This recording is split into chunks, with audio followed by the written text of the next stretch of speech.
Good morning students. आज हम bio का second chapter sexual reproduction in flowering plants study करेंगे। मैंने पिछले वीक आपको इसके फर्स्ट टॉपिक का यूट्यूब लिंक भेजा था, लेकिन आज हम यहीं से दोबारा शुरू करेंगे। Okay, now start the chapter.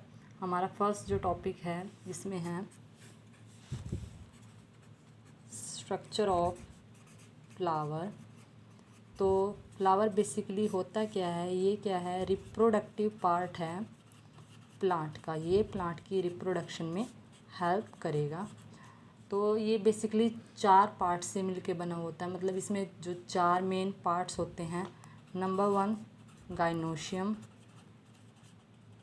Number 2 androecium, third one is calyx और फोर्थ कोरोला।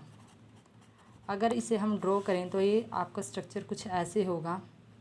सबसे पहले हम गाइनोशियम ड्रॉ करेंगे, यानी कि फीमेल रिप्रोडक्टिव पार्ट। ये 3 पार्ट से मिलके बना हुआ होता है, stigma, tube like structure style और बेसल स्वॉलन पार्ट ओवरी। ये तीनों मिलके क्या बनाते हैं, पिस्सिल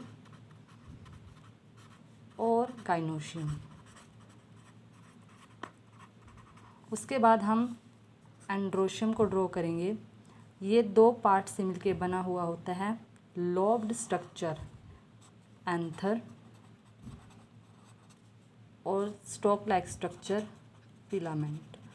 ये दोनों मिलके क्या बनाते हैं, हमारा स्टेमन और एंड्रोशियम।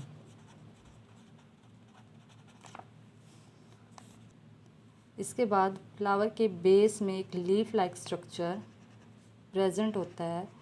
उस लीफ लाइक स्ट्रक्चर को हम क्या बोलते हैं, सेपल। आपके अगर सिंगल लीफ लाइक स्ट्रक्चर को देखा जाए तो हम इसे सेपल बोलते हैं, लेकिन कलेक्टिवली अगर सेपल्स को देखा जाए तो उन्हें हम कैलेक्स बोलते हैं।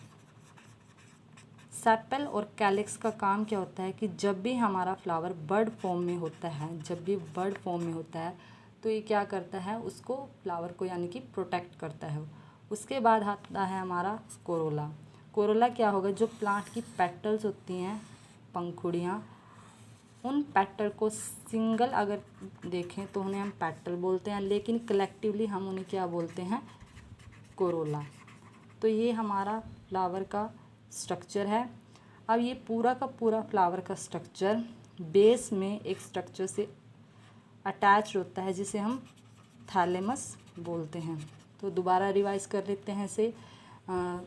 फ्लावर क्या है, रिप्रोडक्टिव पार्ट है प्लांट का। ये 4 मेजर पार्ट से बना हुआ होता है, जिसमें नंबर 1 क्या होता है, गाइनोशियम, जो कि क्या है, फीमेल रिप्रोडक्टिव पार्ट है। उसके बाद क्या है, एंड्रोशियम, जो कि एक मेल रिप्रोडक्टिव पार्ट है। कैलिक्स क्या होती हैं, हमारी सेपल होती हैं, जिसका काम होता है कि जब भी फ्लावर हमारा बर्ड फॉर्म में होता है उसको प्रोटेक्ट करना।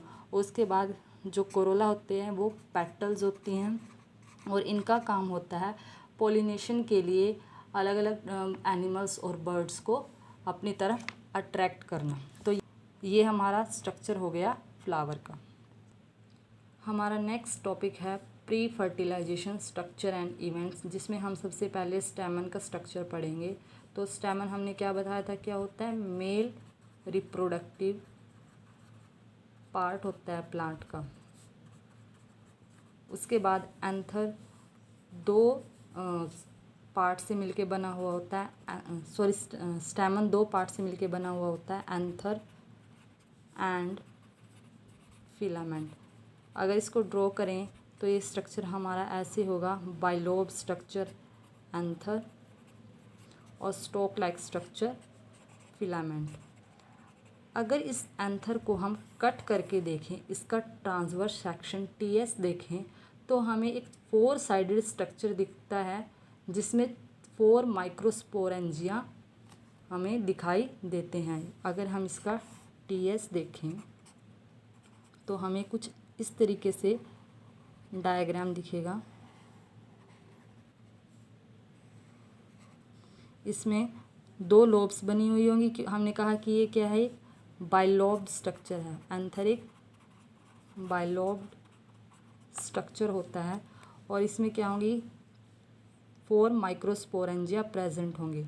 ये आपके अगर इसको हम देखें तो ये आपकी फर्स्ट लोब हो गई, ये सेकंड लोब हो गई और 4 माइक्रोस्पोरेंजिया में से 2 माइक्रोस्पोरेंजिया हर एक लोब में होते हैं, यानी कि 1 to 2 माइक्रोस्पोरेंजिया इस लोब में, 1 to 2 माइक्रोस्पोरेंजिया इस लोब में। तो आपके टोटल 4 माइक्रोस्पोरेंजिया एक एंथर में प्रेजेंट होते हैं।